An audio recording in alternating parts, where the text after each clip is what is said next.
236장 주 예수 크신 사랑 같이 찬양하시겠습니다. 찬송가 236장 주 예수 크신 사랑 같이 찬양하시겠습니다.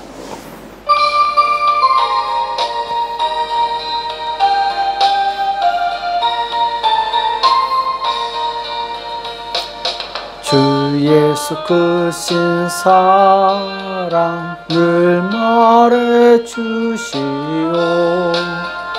평생에 듣던 말씀 또 들려주시오. 좁지 않는 천국 주 예수 계신 곳 나 밝히 알아듣게 또 들려주시오. 평생에 듣던 말씀 평생에 듣던 말씀 주 예수 크신 사랑 또 들려주시오. 아침에 이슬 방울 쉬 사라짐같이 내 기억 부족하여 늘 잊기 쉬우니 잘 알아듣기 쉽게 늘 말해주시오. 날 구속하신 사랑 또 들려주시오. 평생에 듣던 말씀 평생에 듣던 말씀 주 예수 크신 사랑 또 들려주시오. 주 예수 나를 위해 이 세상 오셔서 날 구속하신 은혜 말하여 주시오. 나 같은 사람 위해 주 보혈을 흘렸네. 이 복스러운 말씀 또 들려주시오. 평생에 듣던 말씀 평생에 듣던 말씀 주 예수 크신 사랑 또 들려주시오.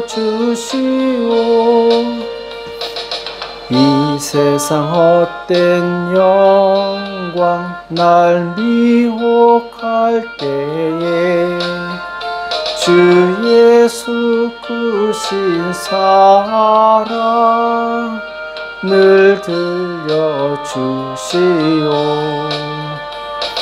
천국의 빛난 영광 내 눈에 비칠 때 주 예수 크신 사랑 또 들려주시오.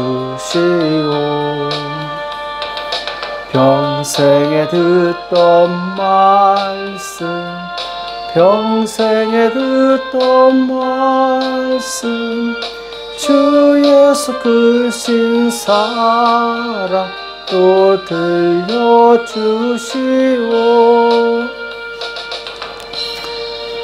한 시간 다 같이 기도하시겠습니다. 살아계신 하나님 아버지, 이 새벽에 제대로 불러주시고 하나님 앞에 나올 수 있도록 은혜 주심을 감사합니다. 전능하신 하나님, 지금도 우리와 함께 하신 하나님, 날마다 하나님을 가까이 하게 도와주시옵시고 그 하나님과 동의하는 삶을 살 수 있도록 도와주시옵소서. 내 생각과 내 뜻을 내려놓고 오직 주의 뜻에 따르게 도와주시옵시고 주님을 위해 살 수 있도록 우리를 붙들어 주시옵소서. 그래야 할 때 풍성하게 역사하시는 그 하나님의 능력을 우리가 많이 경험할 수 있도록 역사하여 주시옵소서. 오늘도 우리에게 주시는 말씀 듣기 원하오니 주님 말씀하여 주시옵시고 깨닫는 은혜가 있도록 도와주시옵소서. 주께서 이 시간 함께해 주실 것을 믿고 감사하며 예수님의 이름으로 간절히 기도합나이다. 아멘. 욥기서 26장 12절에서 14절 말씀 같이 보겠습니다. 욥기서 26장 12절에서 14절까지 말씀 우리 다 같이 한 목소리로 합독하도록 하겠습니다. 욥기서 26장 12절에서 14절 같이 읽겠습니다. 시작. 그는 권능으로 바다를 흉용케 하시며 지혜로 라합을 쳐서 파하시며 그 신으로 하늘을 단장하시고 손으로 날랜 뱀을 찌르시나니 이런 것은 그 행사의 시작점이요 우리가 그에게 대하여 들은 것도 심히 세미한 소리뿐이니라. 그 큰 능력에 우려야 누가 등이 측량하랴. 아멘. 전능하신 하나님의 도움을 받는 비결, 전능하신 하나님의 도움을 받는 비결이란 제목으로 같이 말씀을 나누겠습니다. 자, 오늘 욥은 하나님께서 어떤 분이신가에 대해서 말씀하고 있는데 하나님은 천지를 창조하시고 만물을 다스리시는 분이시다. 하나님의 권능에 대해서 말씀하고 있습니다. 그래서 이 12절에 보면은 그는 권능으로 바다를 흉용케 하시며, 자, 바다를 다스리신다고 말씀하고 있죠. 지혜로 라합을 쳐서 파하시며, 자, 라합은 고대에 아주 큰 어떤 이 짐승을 의미합니다. 강력한 힘을 가진 짐승인데 하나님께서는 그들의 힘을 무력화시킨다라는 것이죠. 13절에 그 신으로 하늘을 단장하시고, 자, 하나님의 성령으로 이 하늘을 단장하신다. 자, 질서를 유지하신다는 것이죠. 또 손으로 날랜 뱀을 찌르시나니, 자, 아무리 이 강한 존재라도 할지라도, 이 날쌘 뱀이라 할지라도 찌르신다. 사실 스페인어 성경에 보면은 이 날랜 뱀을 창조하셨다 이렇게 말씀하고 있는데, 자, 어쨌든 하나님께서는 이 땅의 모든 이 피조물들을 다스리신다. 그리고 창조하신다. 이 말씀을 하고 있는 거죠. 그리고 14절에 이런 것은 그 행세의 시작점이요. 자, 우리가 볼 때는 정말 어마어마하게 큰 일이지만 하나님께서 보실 때는 그 이제 시작에 불과하다라는 것이죠. 그리고 하나님에 대해서 들은 그 능력과 기적조차도 아주 작은 이 소리뿐이다. 이렇게 얘기하고 있습니다. 그 큰 능력에 우리야 누가 등이 측량하랴. 자, 하나님의 광대하심과 그 전능하심과 능력에 대해서 이 말씀하고 있죠. 자, 그런데 우리의 딜레마는 무엇이냐? 자, 하나님이 그렇게 크고 광대하시고 전능하신데 그럼 나하고 무슨 상관이 있느냐? 여기에 우리의 딜레마가 있는 것이죠. 하나님이 그렇게 강하고 크신데 그럼 그것이 나에게 어떤 도움이 되는가? 어떤 유익이 되는가? 우리는 이렇게 질문하게 됩니다. 자, 아버지가 부자인데 자식이 노숙자로 살 수 있겠습니까? 그럼 불가한 일이죠. 또 아버지가 능력이 있는데 아들이 아무런 도움을 받지 못한다면 이건 역시 아무 소용없는 것이고 불가한 일입니다. 많은 사람들이 이렇게 질문합니다. 하나님이 그렇게 크고 부유하시고 전능하신데 나는 왜 이렇게 힘이 없고 무기력하고 가난하게 사는가? 여기에 대해서 질문을 하게 되죠. 그래서 우리의 이 괴리감은 어디에 있느냐? 하나님은 높고 크시고 전능하신데 나는 낮고 천하고 가진 것이 없다. 이 갭에 대한, 이 차이에 대한 이 부정적인 생각, 여기에 사람들이 답을 찾지 못하고 있는 것이죠.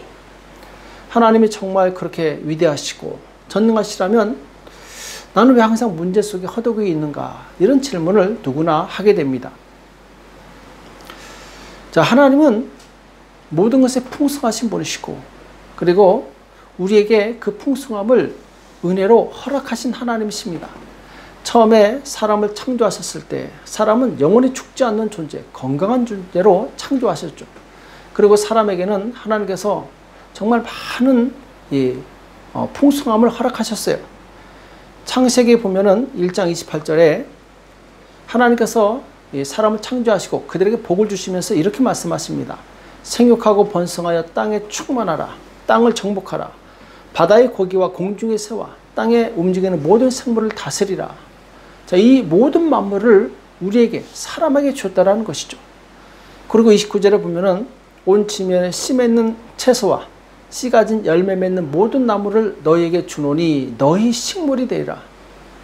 자, 이 땅의 모든 동물들뿐만 아니라 동물 생물뿐만 아니라 그리고 식물까지도 다 하나님께서 우리에게 식물로 먹을 것으로 주셨다라는 것이죠.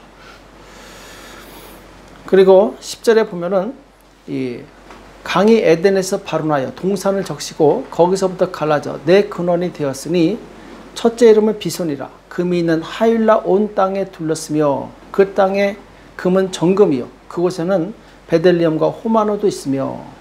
자, 하나님께서 사람에게 주신 그 에덴 동산에는 이 강이 있었고 정말 풍성했고 거기에는 그 금이 있었습니다. 그리고 베들레헴과 호마노 각종 보석이 있었어요. 얼마나 아름답고 화려하고 풍성했는지. 그야말로 아담과 하와는 정말 그 하나님의 풍성 가운데 조금도 부족함이 없었죠. 자, 그런데 왜 그렇게 많은 복을 빼앗기게 되었는가? 우리는 그것이 죄 때문이라는 것을 잘 알고 있습니다. 죄가 무엇입니까? 하나님의 뜻을 거스리는 것이죠. 하나님의 말씀에 불순종한 것이죠. 자, 그럼 왜 불순종했습니까? 성경에 보면은 이 뱀이 하와를 유혹할 때 네가 먹는 날에는 하나님처럼 지혜로워질 것이다. 모든 것을 판단하게 될 것이다. 이렇게 유혹하는 내용이 나옵니다. 자, 하와는 정말 자기가 하나님처럼 그렇게 지혜롭고 똑똑한 자가 될 거를 믿고 있었던 것이죠. 속았던 것이죠. 자, 그럼 하나님처럼 된다는 것이 무엇입니까?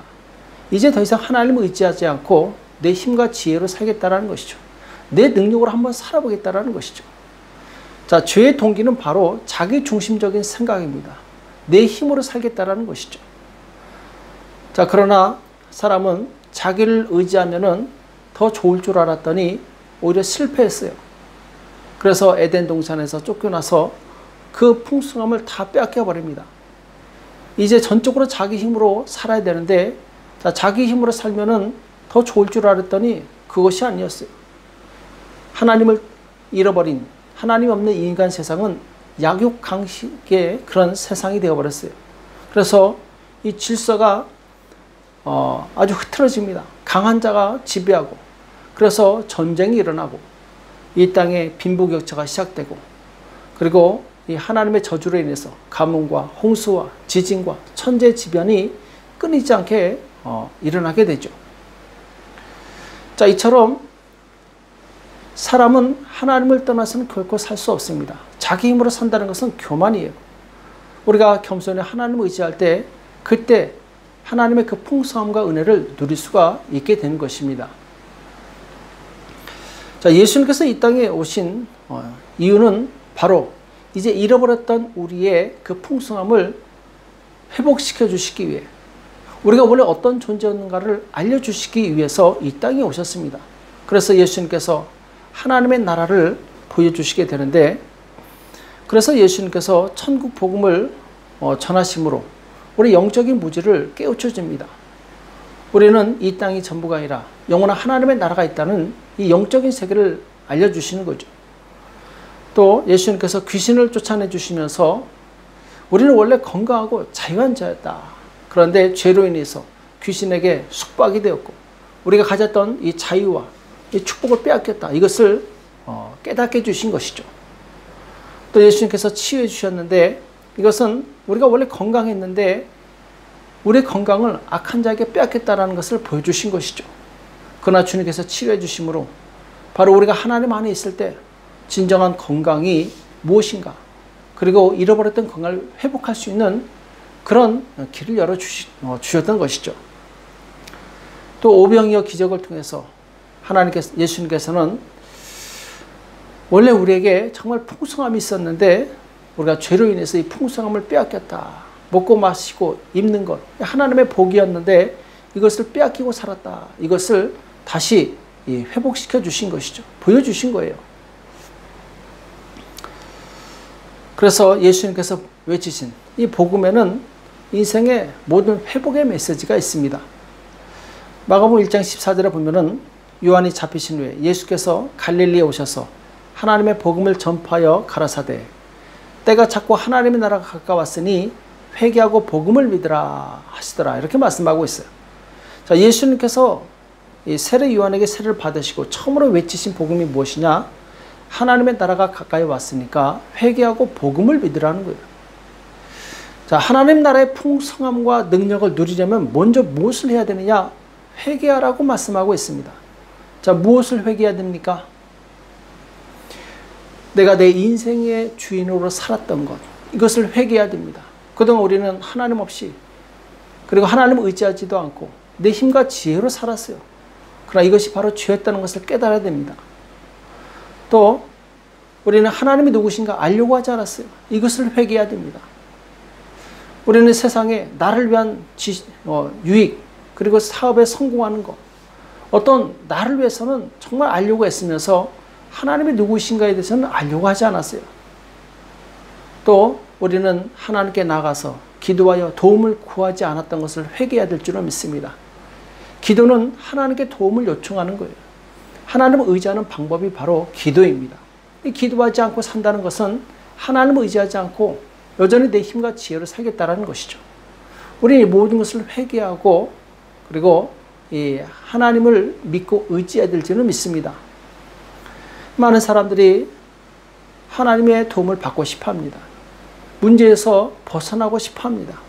자, 그런데 그러지 못하는 이유가 무엇인가? 그것은 자신의 삶의 태도를 바꾸지 않았기 때문에 그렇습니다. 태도가 바뀌지 않으면 삶도 바뀌지 않습니다. 우리가 겸손히 하나님의 뜻에 순종하기로 결단해야 됩니다. 우리가 순종하지 않으면서 하나님께 복을 받기를 기대하는 것 자체가 모순이죠. 우리는 하나님의 말씀을 많이 듣습니다.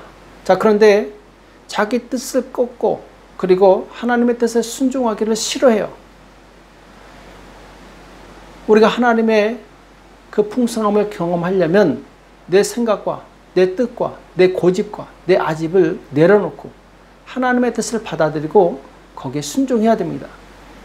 자, 1등하고 싶다면은 공부를 해야 돼요. 1등하고 싶은 마음은 있지만 공부를 하지 않는다면 그 사람은 1등할 수가 없죠. 자, 운동 경기에 나가서 금메달을 따고 싶으면은 운동을 해야 됩니다. 운동도 하지 않으면서 메달을 따고 싶다. 이건 말이 안 되는 거죠. 또 부자가 되고 싶은데 일하기 싫어한다. 이것도 역시 말이 되지 않습니다.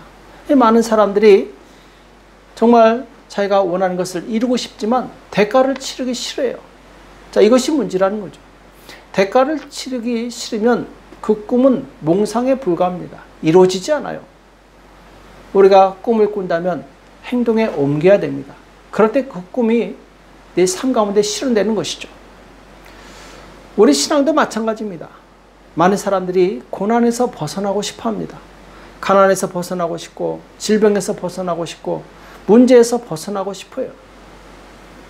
자, 그런데 문제는 뭐냐? 문제에서 벗어나고 싶은 마음만 있지 실제로 하나님께 순종하거나 하나님께 나가서 기도하기를 싫어한다라는 거예요. 기도를 한다 할지라도 조금 하다가 맙니다. 성경에 보면은 부유하신 하나님, 그리고 전능하신 그 능력의 하나님을 경험했던 사람들의 특징이 무엇이냐? 그 사람들은 다 순종의 사람들이요, 기도의 사람들이었어요. 사무엘상 1장에 보면은 한나가 기도하는 내용이 나옵니다. 그는 마음이 너무나도 괴로웠어요. 그래서 하나님께 나가서 기도하고 통곡하며 서원하여 기도합니다. 그러면서 오랫동안 기도합니다. 그랬을 때 하나님께서 그의 소원을 들어주시고 그 불임을 해결해 주시는 거예요.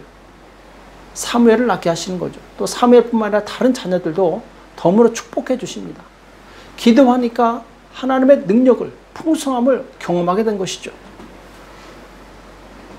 열왕기상 18장에도 보면은 엘리야가 갈멜산 꼭대기에 올라가서 하나님께 기도하는 내용이 나옵니다. 3년 6개월 동안 비가 오지 않았어요. 이스라엘 전역은 초토화가 되었습니다. 그러나 그가 산에 올라가서 간절히 기도할 때 한 번 기도하지 않았습니다.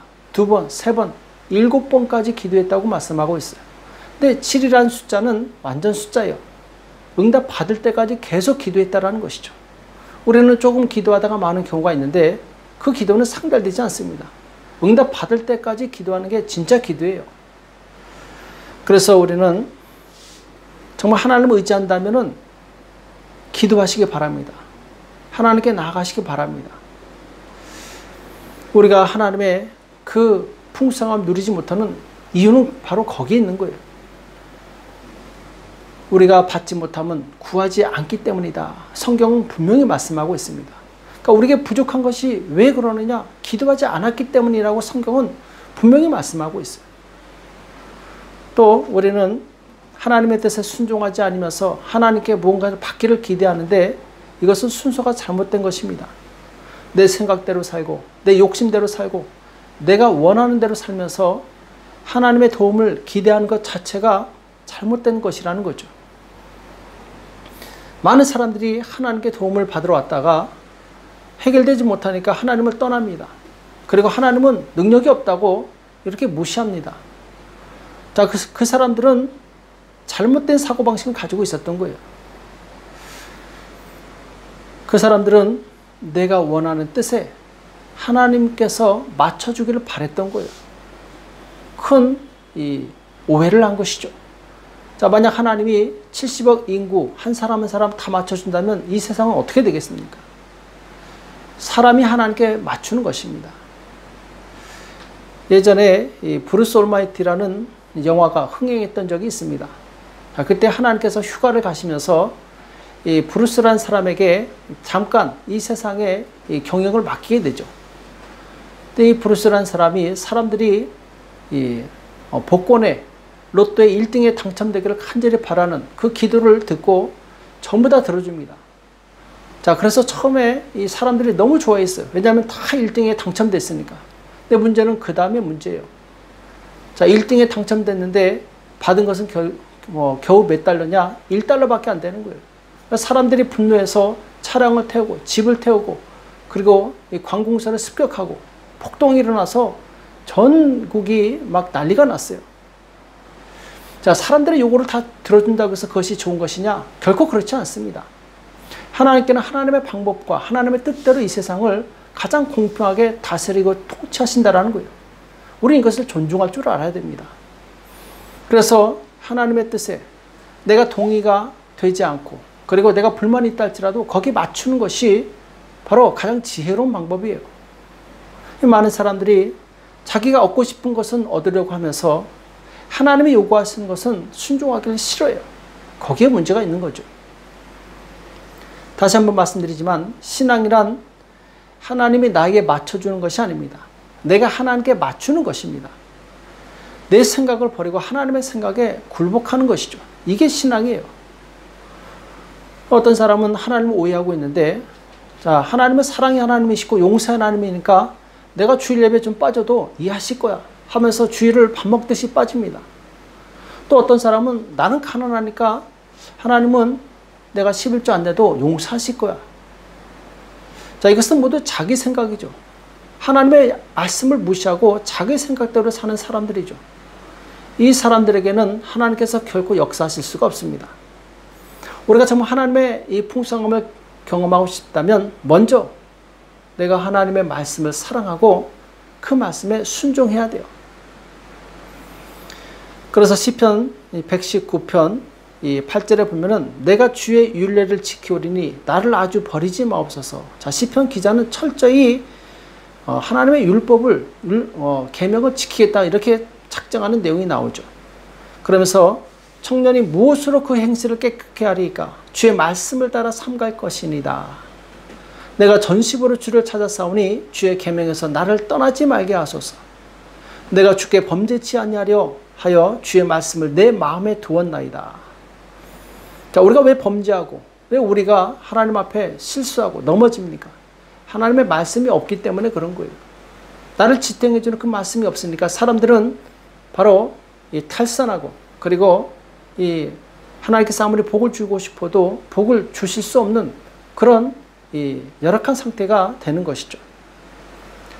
우리가 정말 하나님을 사랑하는가를 무엇으로 알 수 있냐면은 계명을 지키는 것으로 알 수 있습니다. 예수님께서는 요한복음 15장 9절 이하에서 아버지께서 나를 사랑하신 것 같이 나도 너희를 사랑하였으니 나의 사랑 안에 거하라. 자, 예수님께서 제자들에게 내 사랑 안에 거하라 이렇게 말씀하시는데 10절에 보면 내가 아버지의 계명을 지켜 그의 사랑 안에 거하는 것 같이 너희도 내 계명을 지키면 내 사랑 안에 거하리라. 자, 예수님께서 아버지의 사랑 안에 거하는 비결이 무엇이냐? 아버지의 계명을 지켰기 때문이다. 이렇게 말씀하고 있어요. 또 제자들에게 너희가 정말 내 사랑 안에 거하려면 내 계명을 지켜야 된다. 이렇게 말씀하고 있어요. 그러면서 너희가 나의 명하는 대로 행하면 곧 나의 친구라. 이렇게 말씀하고 있습니다. 그러니까 우리가 주님의 뜻을 행할 때 그때 비로소 우리는 주님의 친구가 될 수 있는 거죠. 우리는 주의 계명을 너무나도 쉽게 어기면서 주님을 사랑한다고 고백하고 있습니다. 이것은 거짓된 것입니다. 우리가 주님의 계명을 순종하는 것과 주님을 사랑하는 것은 결코 분리될 수가 없습니다. 하나님께서는 어떤 사람에게 은혜를 주시는가? 요한복음 9장에 보면은 맹인이었다가 눈을 뜨게 된 사람이 이렇게 고백하는 내용이 나옵니다. 요한복음 9장 31절인데 하나님의 죄인을 듣지 아니하시고 경건하여 그의 뜻대로 행하는 자를 들으시는 줄을 우리가 아나이다. 자, 비록 맹인이었지만 배움이 없었지만 하나님에 대한 정확한 지식을 가지고 있었습니다. 하나님은 경건하여 그의 뜻대로 행하는 자에게 기도를 들어주신다는 것이죠. 자, 오늘 말씀 기억하시면서 하나님의 뜻대로 행하는 저와 여러분 되시길 축복합니다. 우리 모두가 기도의 사람이 되어서 전능하신 하나님의 능력을 공급받는 저와 여러분이 되시길 예수님의 이름으로 축복합니다. 기도하겠습니다. 살아계신 하나님 아버지 감사합니다. 우리가 하나님의 자녀가 되게 해주시고 모든 죄악에서 구원해 주심을 감사합니다. 하나님, 우리가 하나님의 자녀임에도 불구하고 하나님의 그 풍성함을 누리지 못하는 이유는 바로 우리가 하나님의 뜻에 순종하지 않고 기도하지 않았기 때문인 것을 기억하게 도와주시옵시고, 하나님, 우리의 생각과 우리의 뜻을 내려놓고 오직 하나님의 뜻을 따라갈 수 있도록 역사하여 주시옵소서. 또한 주님, 기도의 자리에 나가서 간절히 기도하게 도와주시옵시고 기도로 하나님의 능력을 경험할 수 있도록 축복하여 주시옵소서. 주께서 함께 해주실 것을 믿고 감사하며 예수님의 이름으로 간절히 기도합나이다.